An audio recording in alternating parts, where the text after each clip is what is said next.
Good evening, YouTube. You guys are now watching another segment of the TheCaliEffect. Today, for Meta Monday, we're going to be doing Morphing Jar number 2. Now, Morphing Jar number 2 was printed in 3 sets.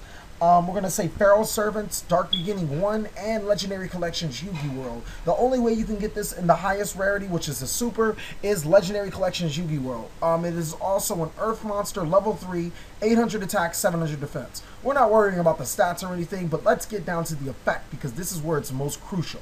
It's a flip effect. Shuffle all monsters on the field into the deck.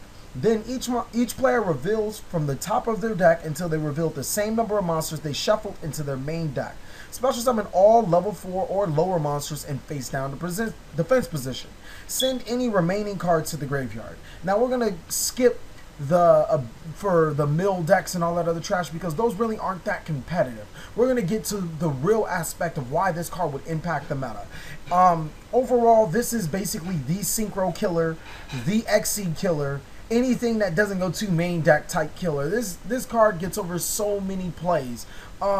If the opponent is playing something like Dragon Rollers, Mermails, Six Samurais, this is where this deck really comes into its prime. Being able to send all those Exceeds and Synchros back to the deck, and then your opponent gets nothing out of it because the monsters weren't sent to the main deck. They cannot reveal and mill into the graveyard until they get the appropriate monsters on the field.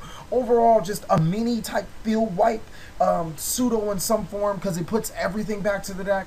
Normally, you want to play this card when you don't have any monsters and your opponent's just like swarming, and you can just go, oh, I'm going to set this nice little morphing jar over here to screw over your plans.